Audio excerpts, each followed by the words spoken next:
Good evening. গতদিন তোমরা সমর সেনের কবিতার উপরে একটি আলোচনা শুনেছ। সেই আলোচনার সূত্র ধরেই আজ দ্বাদশ শ্রেণীর একটি কবিতা আলোচনার চেষ্টা আমরা করব, এবং সেই কবিতাটি সমর সেনেরই লেখা। কবিতাটির নাম মহুয়ার দেশ। কেমন? সমর সেনের কাব্য বৈশিষ্ট্য সম্পর্কে কিছুটা হলেও তোমাদের ধারণা গতদিনের ক্লাস থেকে তৈরি হয়েছে। তিনি শহর কলকাতার কবি, নাগরিক জীবনের কবি। নাগরিক জীবনের কথা নাগরিক জীবনের কথা তার কবিতাতে বারে বারে উঠে এসেছে। নাগরিক জীবনের যে যান্ত্রিকতা, অবক্ষয়ী রূপ, সেই অবক্ষয়ী রূপ দেখে কবি কাতর হয়েছেন এবং সেই কাতরতার কথাই তার কবিতার পংক্তিতে উঠে এসেছে। এবং কেবল তাই নয়, যে কুশ্রিতা বা যে কদর্যতা তিনি নাগরিক জীবনের দেখেছিলেন, সেই কুশ্রিতা বা কদর্যতাকে তিনি স্বীকার করে নেননি। তিনি সেখান থেকে উত্তরণের পথও খুঁজেছেন, নতুন সমাজ গঠনের কথা ভেবেছেন। কারণ সাম্যবাদী আদর্শে সমাজ পরিবর্তনের স্বপ্ন দেখেছিলেন সমর সেন। যে আদর্শ আমরা পরবর্তীতে কবি সুভাষ মুখোপাধ্যায়ের মধ্যে পাবো। সুভাষ মুখোপাধ্যায় কিন্তু সমর সেনের দ্বারাই প্রভাবিত হয়েছিলেন। এবং একটি কাব্যগ্রন্থ সমর সেন সুভাষ মুখোপাধ্যায়কে উৎসর্গ করেছিলেন। তার নানা কথা বলে যে কাব্যগ্রন্থটি রয়েছে, সেই কাব্যগ্রন্থটি সমর সেন কবি সুভাষ মুখোপাধ্যায়কে উৎসর্গ করেন। যাই হোক, তো গতকাল আমরা শহর কলকাতার যে যান্ত্রিক রূপ এবং বিশ্বযুদ্ধোত্তর যে নগর কলকাতা, তিলোত্তমা নগরী, সেই তিলোত্তমা নগরীর রূপ পাল্টেছে, বিবর্ণ হয়েছে। বাহ্যিক চাকচিক্য হয়তো আছে, কিন্তু ভেতরে ঘুণ ধরেছে। সেই ঘুণ ধরা কলকাতাকে দেখে নাগরিক কবি সমর সেন ব্যথিত হয়েছেন। সেই ব্যথার কথা, বেদনার কথা তার বিভিন্ন কবিতাতে ফুটে উঠেছে। যে কবিতাটা আমরা আলোচনায় আজ অগ্রসর হব, সেখানেও কিন্তু এই নাগরিক যান্ত্রিকতার কথা আছে এবং নাগরিক যে ক্ষয়িষ্ণু রূপ তার কথা আছে। সেই সঙ্গে সঙ্গে এই কবিতাতে আর যা পাবো সেটি হলো রোম্যান্টিকতার শুরুকেও কবি এই কবিতাতে প্রশ্রয় দিয়েছেন। এখন তোমরা প্রশ্ন করতেই পারো যে স্যার, আমরা যা আলোচনা বা গতদিনের যে আলোচনা শুনেছি, তাতে করে সমর সেন সম্পর্কে এই অভিমত তৈরি হয়েছে যে আপাতভাবে তিনি রোম্যান্টিকতা বিরোধী। হ্যাঁ, সত্যি তাই। সমর সেনের যদি কাব্য বৈশিষ্ট্যের মধ্যে আমরা অন্যতম একটি কাব্য বৈশিষ্ট্য হিসেবে চিহ্নিত করি বা অন্বেষণ করি, তবে অবশ্যই তার কবিতাতে রোমান্টিকতা বিরোধী মনোভাব প্রকাশ পেয়েছে। এবং সমর সেন নিজেও তার আত্মজীবনীমূলক গ্রন্থটি বাবু বৃত্তান্ততে বলেছেন যে যৌবনে দু একবার রোম্যান্সে হোঁচট খেয়ে আর সে পথে তিনি পা বাড়াননি। কিন্তু যদি আমরা দেখি, এই যে রোম্যান্টিক বিরোধী যে মনোভাব, সেই রোম্যান্টিক বিরোধী মনোভাবের ভেতরেও কিন্তু সুন্দর রোম্যান্টিকতার সুর হাহাকার করে উঠেছিল সমর সেনের কবিতায়, যেটি আমরা এই কবিতাতে পাব। আর রবীন্দ্রনাথ ঠাকুর একটি স্থানে বলেছিলেন যে যারা অঘোরপন্থী, তারা কুৎসিত যে বস্তুগুলো সেগুলো চয়ন করে করে খোঁজে, কারণ যাতে করে তাদের বিরুদ্ধে কেউ এরকম মন্তব্য করতে না পারে যে সুন্দরের প্রতি তাদের পক্ষপাত রয়েছে। যাই হোক, সুন্দরকে অন্বেষণ করুক বা কুৎসিতকেই অন্বেষণ করুক, কবি বলেছেন যে কোনো ধরনের বাছাই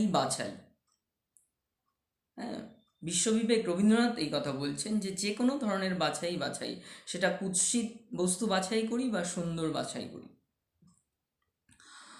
তো সমর সেন সম্পর্কে এই কথাটি খানিকটা প্রযোজ্য, কারণ যত ধরনের নাগরিক কদর্যতা কুৎসিতা সেটি কিন্তু সেগুলো সমর সেন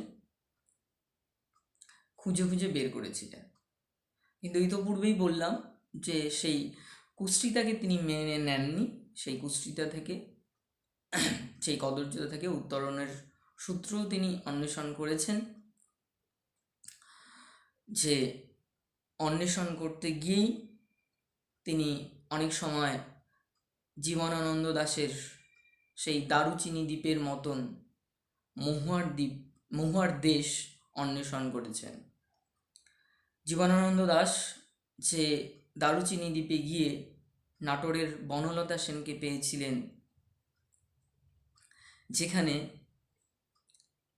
সেই নাটোরের বনলতা সেন তাকে দুরন্ত শান্তি দিয়েছিল, আমাদের আজকের আলোচ্য কবি সমর সেনও এই নাগরিক জীবনের একঘেয়েমি, ক্লান্তি, অবসাদ এই সমস্ত কিছু থেকে মুক্তি পেতে বহু দূর এক মেঘ মুদির মহুয়ার দেশে যেতে চেয়েছেন। তিনি বলছেন যে যৌবনে তার সাঁওতাল পরগনার প্রতি একটি ঝোঁক ছিল। দূরে ধূসর পাহাড়, আদিবাসীদের মাদলের মাদকতা, মহুয়ার গন্ধ, এই সমস্ত কিছু কবিকে আকর্ষণ করত। অর্থাৎ সাঁওতাল পরগনাতে কবির যাতায়াত ছিল এবং সাঁওতাল পরগনার যে প্রাকৃতিক পরিবেশ, সেই পরিবেশ কবিকে আকৃষ্ট করেছিল। এই মহুয়ার দেশ বলে কোনো দেশ আসলে নেই, এটি কবিকল্পিত একটি নাম। মহুয়ার দেশ বলতে যে ভৌগোলিক স্থানটিকে বোঝাচ্ছে সেটি হলো সাঁওতাল পরগনা এবং ছোটনাগপুর অঞ্চলের যে পার্শ্ববর্তী জায়গাগুলো, মূলত পুরুলিয়া, বর্ধমান, সেই স্থানগুলো যাকে আমরা লাল মাটির দেশ বলি। তো সেই লাল মাটির দেশ বা দেশ ছোটনাগপুর মালভূমির প্রতি একটা ঝোঁক সমর সেনের ছিল। কিন্তু তিনি এটাও বলেছেন যে সেই ছোটনাগপুর মালভূমির মানুষের, ওই কয়লা খনির মানুষদের জীবনযাত্রার দ্রুত পরিবর্তন ঘটে যায়। এই দ্রুত পরিবর্তন ঘটে যাওয়াটাও তিনি মেনে নিতে পারেননি, কারণ সেখানকার মানুষের মধ্যে তিনি গ্রাম্যতার যে ছাপ, গ্রামের যে সহজ সরল মানসিকতা, গ্রামের মানুষদের গ্রামীণ সজীব প্রকৃতি, প্রাণবায়ু, অক্সিজেনের প্রাচুর্য, এগুলো দেখেই তো তার ছোটনাগপুর মালভূমিকে বা সাঁওতাল পরগনাকে ভালো লেগেছিল, যে কারণেই তিনি পরবর্তীতে এই মেঘমদির মহুয়ার দেশ তথা ছোটনাগপুর মালভূমিতে যাওয়ার ইচ্ছে পোষণ করেছেন। কিন্তু সাঁওতাল পরগনার সেই চিত্র নাগরিকতার হাত ধরে ক্রমশ ফ্যাকাশে হয়ে গেছে, ক্রমশ বিবর্ণ হয়ে গেছে। গ্রাম্য জীবনকে নাগরিক জীবন গ্রাস করেছে। গ্রাম্য জীবনের যে সজীবতা, যে পুরনো ঐতিহ্য, সেগুলো নষ্ট হয়ে গেছে নাগরিক জীবনের প্রভাবে। এই ধরনের কবিতা বা গল্প আমরা প্রেমেন্দ্র মিত্রের কবিতাতেও পেয়েছি। প্রেমেন্দ্র মিত্র তার কবিতাতে, তিনিও অত্যন্ত একজন সমাজ সচেতন কবি এবং নগর কলকাতাতেই তার বেড়ে ওঠা, তারও খ্যাতি নগর কলকাতাকে কেন্দ্র করেই।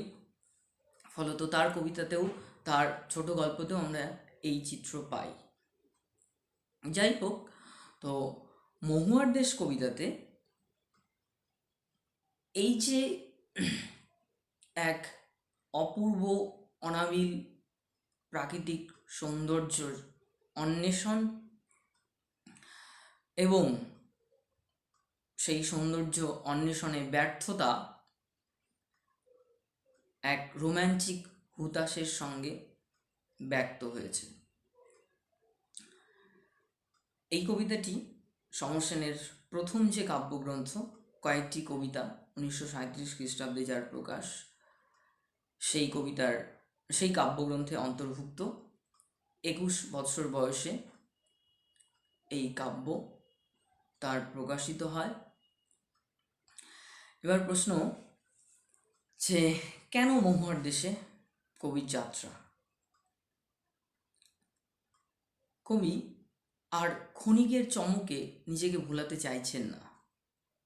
ক্ষণিকের চমক আর ভালো লাগছে না। কোথায় রয়েছে এই ক্ষণিকের চমক?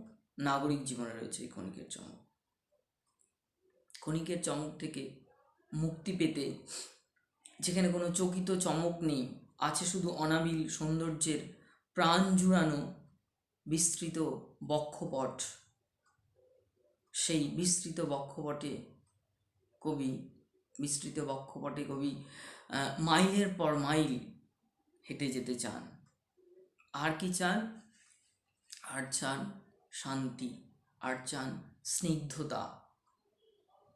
যে শান্তি, যে স্নিগ্ধতা হারিয়ে গেছে কোথায়? নগর জীবনে থাকতে থাকতে। কবির প্রাণ কুণ্ঠাগত, হাঁপিয়ে উঠছেন এই অস্বস্তিকর পরিবেশে। কেন এই অস্বস্তিকর পরিবেশ?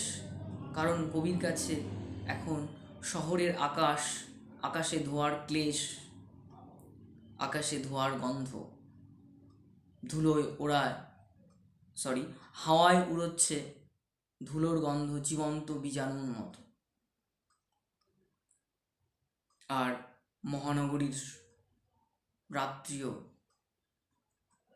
ক্রমশ কেমন যেন হয়ে উঠছে ধূসর বিবর্ণ। এবং মহানগরীর মানুষজন, যারা আগে হয়তো রাতে অসাধু কাজকর্ম সাধনে প্রবৃত্ত হতো, আজ প্রকাশ্য দিবালোকে তারা সেই ধরনের কর্মে প্রবৃত্ত। তাই আর এই জীবন তার ভালো লাগছে না। এই জীবন থেকে এক নতুন জীবনে কবি যেতে চান, যেখানে কেবল কি পাবেন? মহুয়ার গন্ধ পাবেন, মহুয়ার মাদকতা পাবেন। এই সমস্ত রকমের যান্ত্রিকতাকে কবি ভুলতে চাইছেন। এবার আমরা কবিতা ধরে সেটা আলোচনার চেষ্টা করব। দেখো, শুরুতেই এক অপূর্ব চিত্রকল্প বা রোম্যান্টিকতার আশ্রয় কবি নিচ্ছেন একদম কবিতার শুরুতে। বলছে, মাঝে মাঝে সন্ধ্যার জলস্রোতে অলস সূর্যোদয় এঁকে গলিত সোনার মতো উজ্জ্বল আলোর স্তম্ভ।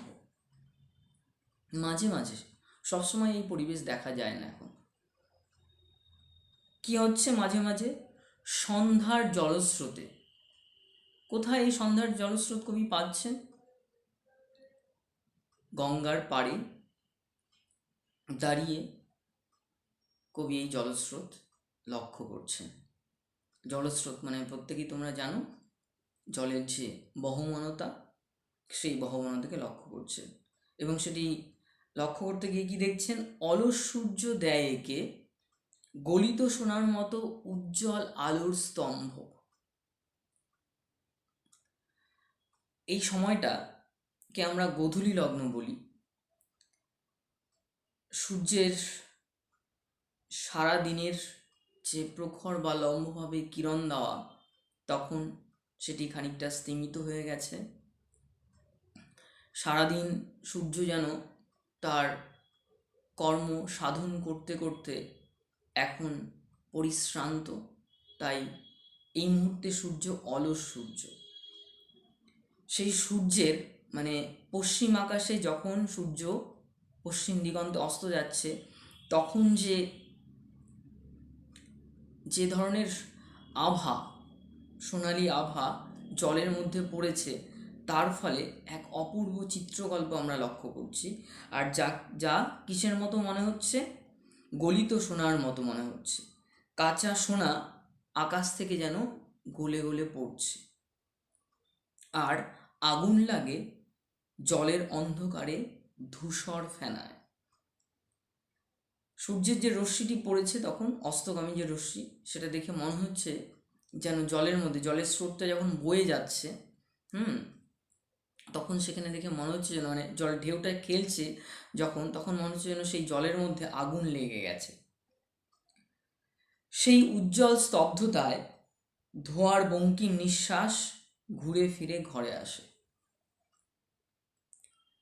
যতই কবি রোম্যান্টিক হয়ে ওঠার চেষ্টা করুন না কেন, যতই কবি এই শহরের অস্বস্তিকর পরিবেশ থেকে নিজেকে একটু কল্পনার জগতে ভাসিয়ে নিয়ে যান না কেন, কবির মনে কিন্তু সর্বদাই জাগরুক অবস্থাতে রয়েছে কলকাতার দূষণের ভয়াবহতা। তাই পরবর্তী দুটো পংক্তিতেই তিনি বলছেন সেই উজ্জ্বল স্তব্ধতায়, কারণ সেই সময় সান্ধ্যকালীন পরিবেশ, চারিদিক স্তব্ধ, যে কারণেই এই স্তব্ধটাকে উজ্জ্বল স্তব্ধতা বলা হচ্ছে। সেই স্তব্ধতাকে কবি অনুভব করতে পারছেন, কবি ফিল করছেন সম্পূর্ণভাবে সেই স্তব্ধতাকে। সেই স্তব্ধতায় কি হচ্ছে? ধোঁয়ার বঙ্কিম নিঃশ্বাস ঘুরে ফিরে ঘরে আসে। ধোঁয়া বলতে এখানে মূলত ধোঁয়াশাকে বোঝানো হচ্ছে। শীতকালে দেখবে সন্ধ্যার সময় শহরাঞ্চলে কুয়াশা আর ধোঁয়া মিলে এক ঘন আবরণ তৈরি হয়, ধোঁয়াশা, যেটি কিন্তু শ্বাস নেওয়ার পক্ষে অত্যন্ত কষ্টকর। এবং সেটাকে কী বলা হচ্ছে? বঙ্কিম নিঃশ্বাস। হ্যাঁ, বঙ্কিম মানে বাঁকা নিঃশ্বাস। এই বাঁকা নিঃশ্বাসের মধ্যে একটা প্রাণহীনতার ইঙ্গিত রয়েছে, যেটা কি করতে পারে? আমাদের প্রাণকে নাশ করতে পারে। এই যে বললাম, শ্বাসকষ্ট হয় ধোঁয়াশার ফলে, এবং সেটি কিসের মতো আসছে? শীতের দুঃস্বপ্নের মতন। শীতকালীন রাত্রি এমনিতেই দীর্ঘ হয়, তোমরা জানো। আর সেই শীতের রাতে যখন গভীর ঘুমে তুমি আচ্ছন্ন, অর্ধরাত্রে বা অর্ধরাত্রির কিছুটা সময় পেরিয়ে গেছে, সেই সময় কোনো এক ভয়ঙ্কর দুঃস্বপ্ন দেখেছ, সেই দুঃস্বপ্ন দেখার পরে কিন্তু দেখবে আর সহজে ঘুম আসতে চাইবে না। তো কবির কাছে এই যে ধোঁয়ার বঙ্কিম নিঃশ্বাস, অর্থাৎ ধোঁয়া, যে প্রাণবায়ু অক্সিজেনের প্রাচুর্যতা কলকাতা শহরে ক্রমশ কমে গেছে, প্রাণভক্ষ কার্বন ডাইঅক্সাইড কলকাতার বাতাসকে গ্রাস করছে, তার ইঙ্গিত কিন্তু এখানে কবি দিচ্ছে। অনেক অনেক দূরে আছে মেঘমদির মহুয়ার দেশ। আর এই অবস্থা থেকে মুক্তি পেতেই এবার তিনি তার মানসপটে অঙ্কন করেছেন এক কল্পিত দেশ। এবং সেই কল্পিত দেশ কোথায়? কবি যেখানে অবস্থান করছেন তার থেকে অনেকটাই দূরে, মেঘ মদির, অর্থাৎ মেঘাচ্ছন্ন, মেঘের মাদকতা যুক্ত মহুয়ার দেশ। মহুয়া তোমরা জানো এক ধরনের ফলও হয়, ফুলও আছে মহুয়ার, যার থেকে মাদকদ্রব্য তৈরি হয়, মদ তৈরি হয়। মহুয়ার থেকে প্রস্তুত বা তৈরি সুরা অনেকে পানও করে থাকে, বিশেষ করে যে বললাম ছোটনাগপুর মালভূমি বা সাঁওতাল পরগনার যে আদিবাসী শ্রেণীর মানুষ, তারা এই মহুয়ার মদে বিভিন্ন পরবে, বিভিন্ন অনুষ্ঠানে নিজেদেরকে মাতিয়ে তোলে। তো কবি সেই মহুয়ার দেশে যেতে চাইছেন। সমস্তক্ষণ সেখানে পথের দুধারে ছায়া ফেলে দেবদারুর দীর্ঘ রহস্য। মহুয়ার দেশে যাওয়ার যে পথ, সেই পথ কেমন? সেই পথ কিসে ঘেরা? সেই পথের দুপাশে কি রয়েছে? দুপাশে রয়েছে দীর্ঘ লম্বা দেবদারু বৃক্ষ, সরল বর্গীয় বৃক্ষ, যার উচ্চতা সুউচ্চ, এবং ভ্রমণ পিপাসু মানুষ যেতে যেতে সেই সরলবর্গীয় দেবদারু বৃক্ষের দিকে তাকিয়ে থাকে। এই দেবদারু বৃক্ষ কী করছে? দুপাশে রয়েছে রাস্তার। আর শহরের পরিবেশে গাছপালা তো পাওয়াই যায় না। হ্যাঁ, শহরের পরিবেশে গ্রীষ্মকালীন কোনো এক দুপুরে যদি হেঁটে চলো, দেখবে মনে হবে যেন মানে ওই টিভিতে অ্যাডভার্টাইজ দেখায় না, গ্লুকন্ডির একটি বাচ্চা হাঁটতে হাঁটতে যাচ্ছে, সূর্য তার সমস্ত রকমের এনার্জি যেন শোষণ করে নিচ্ছে। হ্যাঁ, শহরের পরিবেশ কিন্তু খানিকটা, গ্রীষ্মকালীন শহরের পরিবেশ খানিকটা সেরকম। আর কবি যেখানে যেতে চাইছেন, মেঘমদির মহুয়ার দেশে, সেখানকার পরিবেশ সম্পূর্ণই তার থেকে উল্টো। সেখানে আছে সবুজ গাছপালা, দুপাশে রয়েছে দেবদারু গাছ। যেতে যেতে একদিকে যেমন আমাদের ছায়া প্রদান করছে, আবার একদিকে কী করছে? ভ্রমণ পিপাসু মানুষের ভ্রমণ পিপাসাকে মেটাচ্ছে। আরেকটি শব্দ এখানে বলা হচ্ছে, দেখো, দেবদারুর দীর্ঘ রহস্য। কেন দীর্ঘ রহস্য কেন বলা হচ্ছে? অনেক লম্বা গাছ এবং বহু শাখা প্রশাখাযুক্ত, ফলে এই যে দেখবে তোমরা জবা গাছ, জবা ফুলের গাছ যদি দেখো, দেখবে জবা ফুল বহু শাখা প্রশাখাযুক্ত। সেখানে দেখে মনে হয় একটা অন্ধকারাচ্ছন্ন পরিবেশ তৈরি হয়েছে এবং একটা কিন্তু রহস্যময়তা বা ভয় কাজ করে। তো দেবদারু গাছের ওই ঘন দেবদারু গাছগুলো যখন পাশাপাশি অবস্থান করছে, ফলে সেখানে একটা রহস্যময়তা সৃষ্টি হয়েছে। কেমন? আর দূর সমুদ্রের দীর্ঘশ্বাস রাত্রের নির্জন নিঃসঙ্গতাকে আলোড়িত করে। কবি সেই মেঘনদীর মহুয়ার দেশে গিয়ে রাতে কি শোনেন? দূরের সমুদ্রের গর্জন। সেই গর্জন কি করছে? রাত্রের নির্জন নিঃসঙ্গতাকে আলোড়িত করছে। এখানে এই জায়গাটিকে দুভাবে বলা যায়। একটা হচ্ছে, তোমাদের বলেছিলাম যে যৌবনে কবি রোম্যান্টিক হাবভাব কাটিয়ে উঠেছিলেন প্রেমে ব্যর্থতা থেকে। তো কবি এখানে এই যে রোম্যান্টিক মানে রাত্রে নির্জন নিঃসঙ্গতা, সেটা আলোড়িত করার মধ্য দিয়ে কবি বলছেন তার প্রিয়তমার উষ্ণতাকে তিনি অনুভব করেন বা প্রিয়তমাকে তিনি স্মরণ করেন। ফলে রাতের নির্জনতা বা রাতের নির্জন নিঃসঙ্গতা তার কেটে যায়।